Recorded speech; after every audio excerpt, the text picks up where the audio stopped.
Have you thought about becoming a patron of Kirstin Kelly? It's a mentoring program. It also means that you get to watch all of my videos without YouTube advertising and without these long intros. You get to jump straight into the great content. You also get invited to weekly catch-ups, live Q&A sessions, so you can ask any questions that you have. I cover all sorts of things from feeding, shoeing. So if you're having an issue with your horse, you can message me and I can tell you exactly what's going wrong and what you need to do to fix it.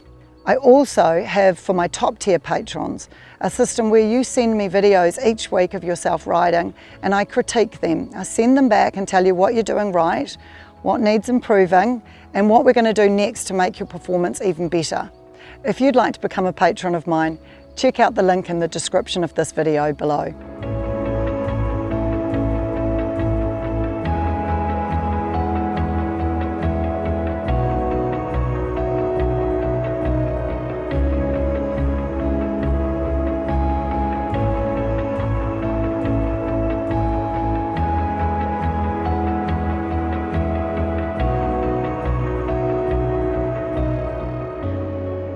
I absolutely love my tech tights.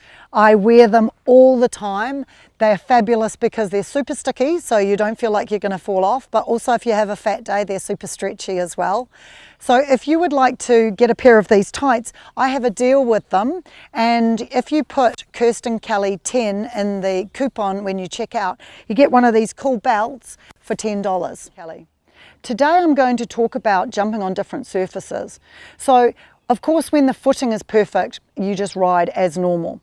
But when you've got extremes such as hard, slippery ground or wet, soft, deep sand or mud, you actually have to ride a little bit differently. And quite often what happens is you'll go to a competition, a storm will roll in and you end up riding in the bog and you don't know what to do and you ride the same and your horse goes really badly. So it's good to think about these things beforehand. So when you go to a show and it's full summer and the ground is hard and slippery, and say right early in the morning, you'll get a bit of dew on the grass, which makes it even slipperier. Remember that when you are show jumping and you're cantering around smaller corners, your horse is going to block through the shoulders, which is going to make him much tighter and less soft and forward. So when you do this, make sure you give him plenty of time through the corners, because remember, in a normal show jumping round, it's important to keep the quality canter around the turn so you can maintain that same rhythm to the fence.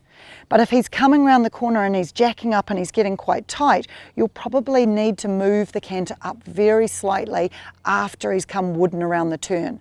So if you make the turns much bigger and further away from the fence, you'll have time to rebalance and get the horse softer right down to the base of the fence.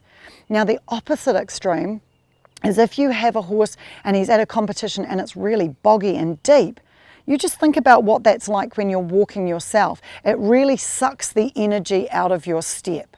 So what you need to do is you need to make sure that you keep the canter quite light and forward, a little bit more forward than normal, because when he gets to the distance, if he's deep, he's going to really struggle to get his front legs out of the ground.